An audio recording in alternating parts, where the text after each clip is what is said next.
The 2030 Agenda for Sustainable Development, adopted by all United Nations member states in 2015, provides a shared blueprint for peace and prosperity for all the people and the planet now and for the future.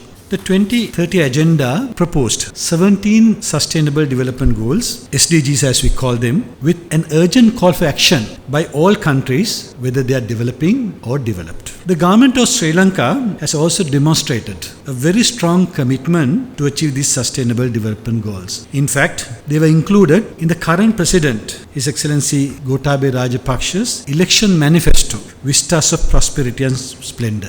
And this manifesto has now been adopted as government policy. Out of the 17 interrelated goals in the agenda, what is mainly relevant to the ministry that I am in charge of is SDG 11, which covers sustainable cities and communities. The goal here has been defined as making the cities and human settlements inclusive, safe and sustainable. So that's exactly what we are trying to do in everything that we do in our ministry. In everything we do, we consider the economic, social and environmental needs of our country and its people. I would like to take this opportunity to explain a few examples where we have made significant contributions towards achieving these goals. It's a common phenomenon in all over the world that the cities continue to get crowded with the rising populations and migration of people from rural areas to the cities. More often than not, there are no space left in the cities to accommodate all these people. As a result, particularly in the developing world, slums have become a familiar feature in urban life. We have one country which has approached this problem in a very scientific manner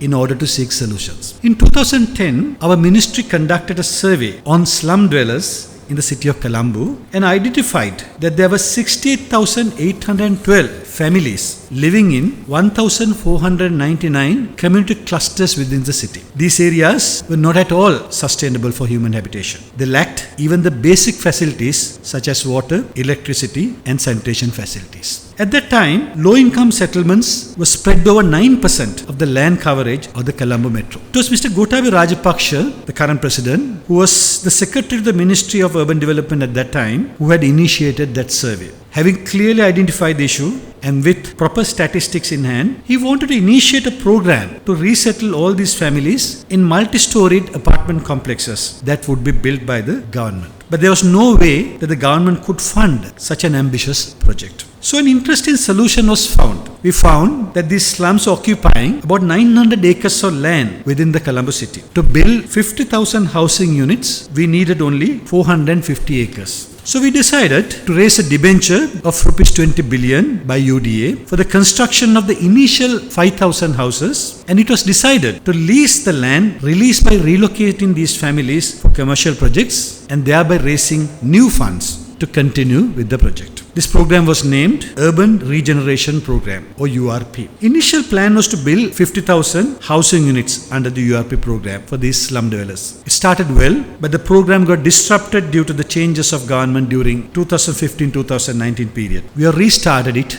once again. So far, we have built 14,611 housing units and another 5,590 housing units are under construction. We have been able to accelerate this program since of late due to the support from several foreign governments and the financial institutes like the Asian Development Bank. Flood control in Metro Colombo area is also another important project that UDA undertook in 2012 with the support of another global institute, the World Bank. The name of the program we started in collaboration with the World Bank is Metro Colombo Urban Development Program. The aim of this project is to complement the ongoing urban regeneration program by minimizing the socio-economic impacts of flooding in the Metro Colombo region. This involves the construction of a system of underground tunnels in order to carry excess flood water and also to build a number of pumping stations for flood management.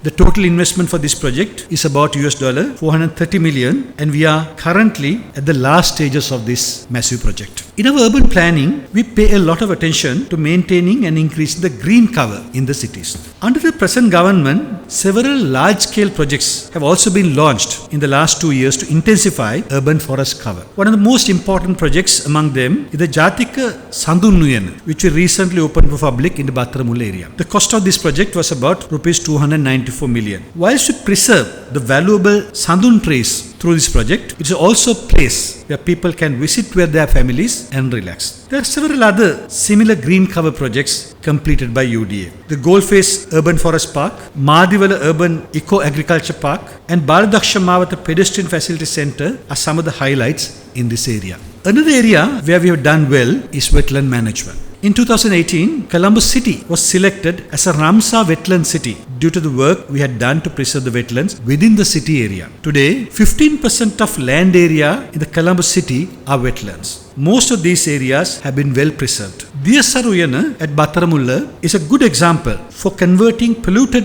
wetlands to eco-friendly wetland gardens that public can visit. Another interesting new project that is coming up is a 39-acre bird park at Madivala in Colombo district. This is also built on marshy land and will be a rich biodiversity park with local and migratory birds, providing an opportunity to promote ecotourism as well. You must have already heard of our efforts to preserve at least the remaining wetlands of Muthurajavela. Over the years, Muthurajavela, one of the largest wetlands we had in our country, has been under threat due to rapidly expanding human settlements. The unauthorized filling in Muthurajavela area has adversely affected the biodiversity. It has also become cause for recent flooding in that area. We have now gazetted the remaining wetlands under UDA with the objective of saving at least the remaining wetlands for future generations. But unfortunately, currently we are under severe attack by some local politicians who continue to mislead the general public with the intention of getting this gazette reversed. Their objective is not to safeguard the public interest, but to exploit the remaining land in Muthurajavela. If the gazette is reversed, then the unauthorized filling activities will continue,